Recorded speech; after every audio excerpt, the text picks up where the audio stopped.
اس programme کو پیش کرنے میں ہمارا تعاون کیا ہے new Patel mobile sales and service, Sharbati canal, بودھن۔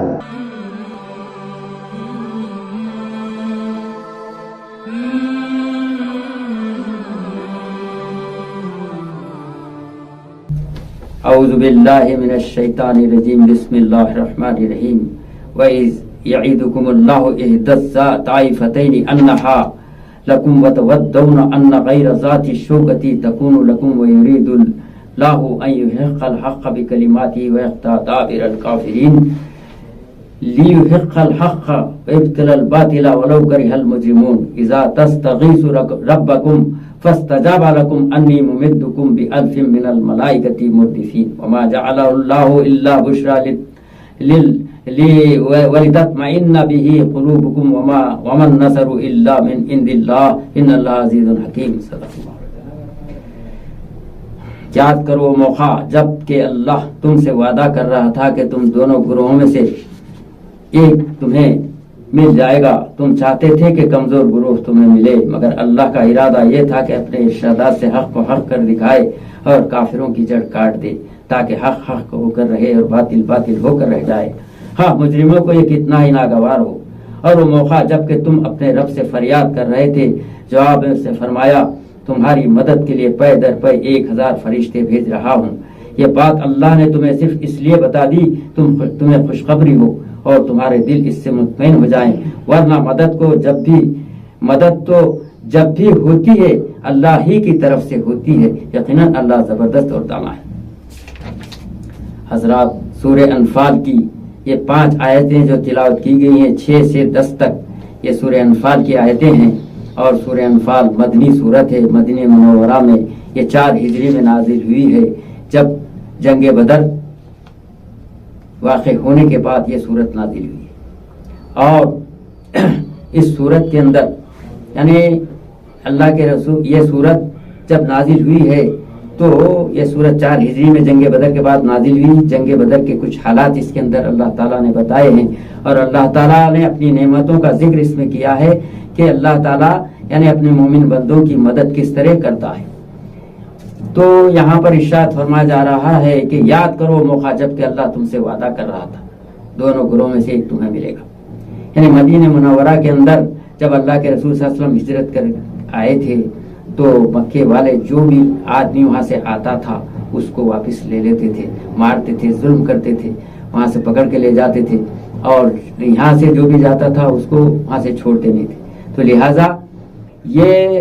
واقعہ ایک دفعہ کا واقعہ ہے کہ اللہ کے رسول ایک صحابی مکہ معظمہ سے مدینہ منورہ میں آئے، اور ان کو جب معلوم ہوا مکے کے سرداروں کو تو انہوں نے اپنے آدمیوں کو بھیج کر ان کو وہاں سے زبردستی لے کر چلے گئے، اور وہاں سے لے جانے کے بعد وہ صحابی راستے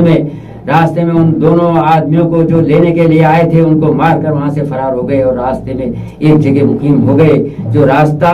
وہ مقیم ہو گئے، اور نبی کریم صلی اللہ علیہ وسلم کے پاس بھی نہیں آئے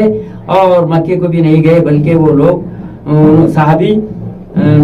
یعنی مکے سے جو راستہ ملک شام کو جاتا تھا اس راستے کے درمیان میں یمبوہ بول کے آج مقام ہے، وہاں پر وہ مقیم ہو گئے، اور مقیم ہو کر وہاں سے انہوں نے اور جو بھی مکے سے لوگ آتے تھے بلکہ نبی کریم صلی اللہ علیہ وسلم کے پاس نہیں آتے تھے بلکہ ان کے پاس جاتے تھے، اور وہاں پر اپنا ایک یعنی جتھا بنا لیا انہوں نے کچھ صحابہ کرام کا، اور وہاں سے وہ لوگ مکے والوں کے جو بھی قافلے جاتے تھے ان کے ساتھ وہ کشمکش میں مبتلا رہتے تھے۔ تو لہذا یہ واقعہ ہوا، تو یہ واقعے کے بعد نبی کریم صلی اللہ علیہ وسلم بھی صحابہ کرام کو لے کر وہاں پر یعنی ایک خالی جو ہے سو اللہ کے رسول صلی اللہ علیہ وسلم صحابہ کرام کے چند صحابہ کو بھیج کر وہ گشت کراتے تھے تاکہ مکے والوں کو یہ معلوم ہو کہ ہم بھی جو یہاں پر ہر طریقے سے تیار ہیں۔ تو لہذا یہ صورت مدنی صورت ہے، اور مدینہ منورہ میں 4 ہجری میں نازل ہوئی ہے۔ اللہ کے رسول صلی اللہ علیہ وسلم یعنی ایک دفعہ کا واقعہ ہے کہ مدینہ کے سرداروں نے ملک شام کو اپنا تجارتی قافلہ بھیجا تھا۔ وہ قافلہ جب واپس آ رہا تھا، ابو سفیان اس کا سردار تھا، اور اس میں اس وقت زمانے کے 4 لاکھ درہم کی 4 لاکھ اشرفیوں کی تجارت ہو رہی تھی، اور تجارت کو جب واپس تجارت لے کر جب ابو سفیان اپنے قافلے کے ساتھ واپس ہو رہا تھا تو ابو سفیان کو یہ خوف ہوا کہ راستے میں نبی کریم صلی اللہ علیہ وسلم کے صحابہ کرام اس قافلے کو نہ لوٹ لیں، اس قافلے پر چھاپا نہ مار دیں، لہٰذا اس نے اپنے آدمی کو مکہ بھیجا، اور مکہ بھیج کر یہ اعلان مکہ بھیجا، اور مکے میں جا کر وہ صحابی وہ شخص مکے میں جا کر صفا مروہ کے پہاڑوں پر کھڑے رہ کر اعلان کرتا ہے، پکارتا ہے، اے مکے والوں آؤ اپنے قافلے کو بچاؤ، جو مال و اسباب لے کر آ رہا ہے محمد اس کو لوٹ لے گا، محمد اس کو چھین لے گا، لہذا تم جلدی یہاں سے نکلو اور اپنے قافلے کو بچاؤ۔ تو مکے والوں کے اندر ایک جوش و جذبہ پیدا ہوگا، یہاں سے جو ابو جہل، ابو لہب، سارے سرداران قریش نے مل کر 1000 جنگجو لوگوں کو تیار کیا، اور ان کو بڑے لاؤ لشکر کے ساتھ، بڑے ہتھیاروں کے ساتھ لیس کر کے جو سو مکے کی طرف مدینے کی طرف روانہ کر دیا کہ جاؤ اس قافلے کو بچاؤ اور محمد کے ساتھیوں کو صفحہ ہستی سے مٹا دو۔ تو لہذا وہ لوگ وہاں سے نکلے، اور نبی کریم صلی اللہ علیہ وسلم نے جب ان کو اطلاع پہنچی، نبی کریم صلی اللہ علیہ وسلم ایک مکے والوں کی حرکت پر نظر رکھا کرتے تھے۔ جب مکے والوں کی خبر ملی نبی کریم صلی اللہ علیہ وسلم کو کہ مکے والے مدینے پر چڑھائی کرنے کے لیے اور ہمارے مدینے کو یا صحابہ کرام کو اور محمد صلی اللہ علیہ وسلم کو مٹانے کے لیے آ رہے ہیں، تو نبی کریم صلی اللہ علیہ وسلم نے بھی اللہ سے دعا کی اور اللہ سے مدد مانگی۔ اللہ تعالیٰ بھی پھر ان سے ارشاد فرمایا کہ نکلو جاؤ یاد کرو۔ پھر یہاں اللہ تعالیٰ ارشاد فرمایا، یعنی اللہ کے رسول صلی اللہ علیہ وسلم نے اللہ سے دعا کر کے جب وہاں سے نکلنے کا ارادہ کیا تو یاد کرو، اللہ تعالیٰ پھر اس واقعے کا ذکر یہاں پر کر رہے ہیں کہ یاد کرو موقع جب کہ اللہ تم سے وعدہ کر رہا تھا، یعنی اللہ تعالیٰ سے نبی کریم صلی اللہ علیہ وسلم نے دعا کر کے مکے سے نکلنے کا ارادہ کیا کہ صحابہ کرام سے مشورہ کیا، مشورے کرنے پر صحابہ کرام نے یعنی مشورے میں یہ بات طے ہوئی کہ کس طرف چلنا چاہیے ہمیں۔ قافلہ شمال سے آ رہا ہے اور جنوب سے جو سو مکے والے آ رہے ہیں، تو اکثر انسانوں کی یہ فطرت ہوا کرتی ہے، انسان کی فطرت میں دخل ہے کہ آسانی سے جو چیز حاصل ہوتی اس کو حاصل کر لینا چاہیے، اور جو چیز مشقت و محنت سے حاصل ہوتی ہے اور مصیبت سے جو حاصل ہوتی ہے، جد و جہد سے جو حاصل ہوتی ہے، اس کی طرف زیادہ توجہ نہیں جاتی۔ آسانی کے طریقے سے جو حاصل ہوتی ہے اس کی طرف انسانوں کا دھیان جاتا ہے۔ تو لہٰذا یہ موقع بھی وہی تھا جب صحابہ کرام سے اللہ کے رسول صلی اللہ علیہ وسلم نے مشورہ کیا کہ مکے مہاجرین سے مشورہ کیا۔ مہاجرین نے کہا کہ اللہ کے رسول آپ جس طرف بھی لے کے چلنا چاہیں چلیے، ہم تیار ہیں۔ تو پھر اس کے بعد نبی کریم صلی اللہ علیہ وسلم نے مدینے والوں سے مخاطب ہو کر ارشاد فرمایا، انصار سے مخاطب ہو کر فرمایا کہ یعنی آپ کا کیا خیال ہے؟ تو انہوں نے بھی یہ ارادہ ظاہر کیا کہ اے اللہ کے رسول آپ جس طرف لے چلیں ہم چلنے کے لیے تیار ہیں۔ آپ سمندر کے کنارے لے جا کر بھی ہم سے کہیں اور آپ اتر جائیں سمندر میں اور ہم بھی آپ کے پیچھے سمندر میں کود جائیں گے۔ ہم ایسا نہ کہیں گے کہ موسیٰ علیہ السلام کی قوم کی طرح ہم نہیں کہیں گے اے موسیٰ جا تو اور تیرا خدا دونوں لڑو، ہم یہیں بیٹھیں گے۔ ایسا نہیں ہے، آپ جدھر لے جائیں گے ہم جائیں گے۔ تو نبی کریم صلی اللہ علیہ وسلم نے یہ طے کیا کہ ہم مکے والوں سے لڑیں گے، لہذا مکے والوں کی طرف جائیں گے۔ وہ انہوں لشکر لے کر جو آ رہے ہیں، انہوں لشکر جرات، ہم ان سے مقابلہ کریں گے۔ لہذا اللہ کے رسول صلی اللہ علیہ وسلم نے ارادہ کیا اور وہ اس طرف نکل گئے کہ یعنی مکے کی طرف سے جو گروہ آ رہا تھا، جو قافلہ جو لشکر آ رہا تھا، یعنی ابو جہل کی سرداری میں، اس طرف اللہ کے رسول صلی اللہ علیہ وسلم نے نکلنے کا ارادہ کیا اور جا کر بدر کے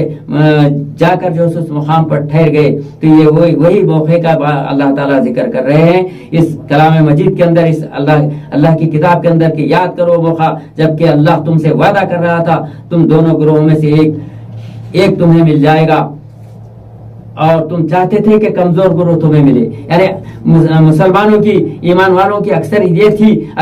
خیال یہ تھا، کمزور جن کے اندر ذرا کمزوری تھی وہ چاہتے تھے کہ ہم قافلے کی طرف جائیں، ہم لشکر یعنی جو قافلہ جو آ رہا تھا، تجارتی قافلہ جو آ رہا تھا اس طرف جانے کا مشورہ دیا، لیکن اللہ کے رسول صلی اللہ علیہ وسلم اور صحابہ کرام جو جید صحابہ تھے، عمر رضی اللہ عنہ، ابو بکر صدیق رضی اللہ عنہ، اور پھر مدینے کے جید صحابہ سارے صحابہ نے یہ مشورہ دیا کہ اے اللہ کے رسول، آپ اللہ کے رسول صلی اللہ علیہ وسلم کا ارادہ کیا تھا کہ ہم اس وقت طاقت کا مظاہرہ کریں اور بتائیں مکے والوں کو کہ حق کیا ہے باطل کیا ہے، حق کی وضاحت ہو. لہذا اللہ کے رسول کا ارادہ تھا کہ مکے والوں کی طرف جائیں. تو سارے صحابہ کرام نے اس طرف ارادہ. اللہ کے رسول صلی اللہ علیہ وسلم دونوں صحابہ بھی، انصار اور مہاجرین دونوں گروہوں نے بھی یہی اللہ کے رسول کو اطمینان دلایا کہ آپ چلیے، آپ جس طرف جائیں گے ہم آپ کے ساتھ چلیں گے. اور ہم اللہ کا، مگر اللہ کا ارادہ یہ تھا کہ اپنے ارشادات سے حق کو حق کر دکھائے. تو اللہ کا ارادہ بھی یہی تھا کہ مکے والوں سے مدبھیڑ ہو، مکے والوں سے مقابلہ ہو. یعنی مکے کا جو لشکر آ رہا ہے ابو جہل کی سرداری میں، اس کے ساتھ مقابلہ ہو. لہذا اللہ تعالیٰ کے منشے کے مطابق، اللہ تعالیٰ کے ارادے کے مطابق نبی کریم صلی اللہ علیہ وسلم نے مکے کی طرف رخ کیا اور بدر کے مقام پر جا کر ڈیرا ڈالے. مگر اللہ کا منشا یہی تھا اپنے ارشادات سے حق کو حق کر دکھائے اور کافروں کی جڑ کاٹ دے. اللہ کا تو یہ پکا یعنی فیصلہ ہو چکا تھا کہ حق کو حق کر دکھائے اور باطل کی جڑ کاٹ دے. حق حق ہو کر رہے اور باطل ہو کر رہ جائے، خواہ مجرموں کو کتنا ہی ناگوار ہو. تو اللہ کے رسول صلی اللہ علیہ وسلم نے جب مکے بدر کے مقام پر اپنا پڑاؤ کیا، اور پڑاؤ کرنے کے بعد جب وہاں پر مکے والوں کو معلوم ہوا، وہ بھی قریب آ چکے تھے، ان کو معلوم ہوا کہ اللہ کے رسول بدر کے مقام پر اپنے یعنی وہاں پر مقام کر چکے ہیں. لہذا وہ تھوڑے فاصلے پر تھے، 2-4 کلومیٹر کے فاصلے پر. وہاں سے وہ لوگ بھی وہاں پر آئے. جب تک اللہ کے رسول صلی اللہ علیہ وسلم نے اپنے جو ڈیرا ڈالا تھا، اپنے فوجوں کو، اپنے صحابہ کرام کو جس طرف رکھا تھا، ایک اونچا ٹیلے کی طرف اونچے مقام پر رکھا تھا، اللہ کے رسول صلی اللہ علیہ وسلم وہاں پر ٹھہرایا تھا. اور وہ جب وہاں پر ٹھہر گئے اور جب ابو جہل کا لشکر، ابو جہل کے ساتھی سرداران قریش جو آئے تو ان کے لیے نچلا حصہ تھا، نچلے حصے پر وہ مقیم ہوئے. اور وہاں پر اور خدا کا کرنا ایسا ہوا کہ وہ موقع پر اللہ تعالیٰ نے رات میں بارش برسائی. بارش کی وجہ سے پانی جمع ہو گیا. صحابہ کرام مطمئن ہوئے اور سب نے پانی پیا، پانی جمع کر لیا. سارے پانی سے مطمئن ہو گئے وہ لوگ. اور پھر کافروں کی طرف پورا پانی بہ کر جا کر کیچڑ ہو گیا. تو بہرحال مطلب یہ ہے وہ موقع پر پھر اللہ کے رسول صلی اللہ علیہ وسلم جب صبح میں دونوں طرف فوجیں آمنے سامنے کھڑی ہو گئی جنگ بدر میدان کے اندر، بدر کے میدان میں، اس وقت اللہ کے رسول صلی اللہ علیہ وسلم نے اس موقع پر اللہ کے سامنے سجدہ ریز ہو کر گڑگڑانے لگے، دعا کرنے لگے کہ اے وہ موقع پر یاد کر رہے تھے اللہ کو. اور اللہ تعالیٰ نے جب وہاں پر دیکھا تو اللہ تعالیٰ نے انہیں اطمینان دلایا کہ فرمایا تمہاری مدد کے لیے تم گھبراؤ نہیں، پریشان مت ہو کہ ہم تمہاری مدد کے لیے تیار ہیں. میں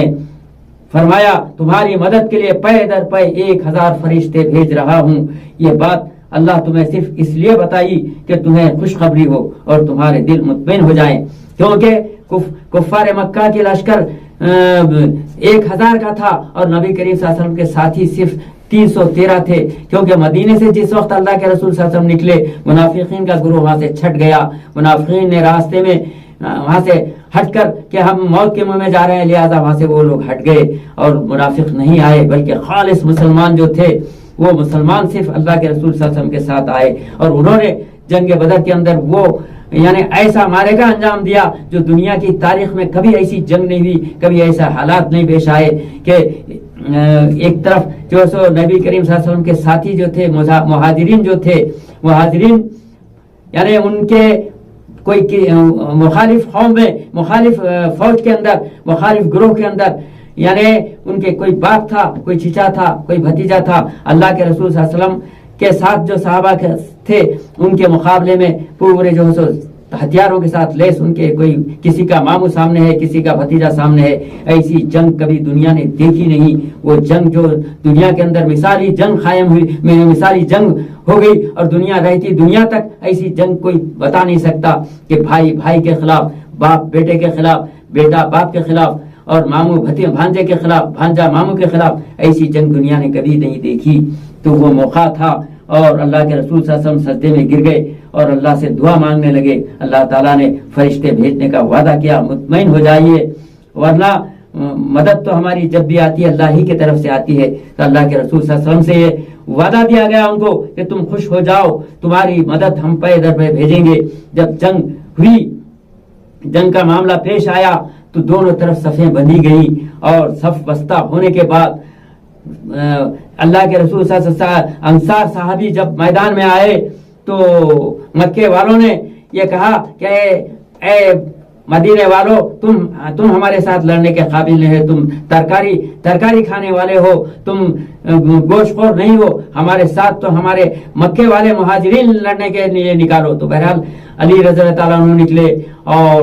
پھر صحابہ کرام ادھر سے جو نکلے صحابہ کرام، اور ادھر سے بھی ان کا مقابلہ ہوا۔ ویسی صورت میں وہاں پر سارے یعنی اللہ تعالیٰ نے وہاں پر اپنی نصرت فرمائی، رشتے پے در پہ آتے رہے۔ اللہ تعالیٰ کا وعدہ ہے کہ تم جب حق کے لیے کھڑے رہتے ہو، اللہ کے لیے کھڑے رہتے ہو، اللہ تعالیٰ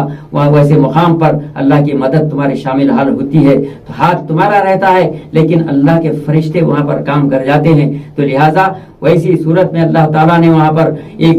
مثال بتا دی دنیا کو کہ دیکھو دنیا کے اندر حق و باطل کی کشمکش میں حق کو اللہ تعالیٰ کیسے غالب کیا، اور یہ کثیر تعداد ہونے کے باوجود وہ شکست خوردہ ہوئے۔ آج بھی دنیا کے اندر ہم دیکھتے ہیں کہ دنیا کے اندر کیسے حالات ہیں۔ دنیا کے اندر آج فلسطین کے جو حالات ہیں ہمارے پیش نظر ہیں۔ فلسطین کے حالات کو ہم جب جائزہ لیتے ہیں، تھوڑی سی کی مٹھی بھر غزہ کی قوم ہے، یعنی حماس مجاہدین تھوڑے سکے ہیں، لیکن وہ آج 10 مہینے سے وہاں پر کشمکش میں مبتلا ہے، اور 10 مہینوں سے برابر اسرائیل کا مقابلہ کر رہے ہیں، اور انہیں نیست و نابود کیے جا رہے ہیں۔ مومنوں کو ہمیشہ کامیابی عطا کرتا ہے اور مومنوں کو غلبہ دیتا ہے، اور حق غالب ہو کر رہتا ہے، حق غالب ہونے کے لیے آیا ہے۔ اللہ تعالیٰ کا وعدہ ہے کہ حق غالب ہو کر رہے گا، ہم حق کو غالب کریں گے انشاءاللہ تعالی۔ اللہ کی مدد ضرور شامل حال ہوگی، لیکن ضرورت اس بات کی ہے کہ وہ ایمان والوں کو حق کے لیے کھڑے رہنے کی ضرورت ہے۔ لہٰذا جب بھی ہم حق کے لیے کھڑے رہیں گے اللہ تعالیٰ کی مدد ضرور شامل حال ہوگی۔ وآخر دعوانا الحمدللہ رب العالمین۔ صدق اللہ۔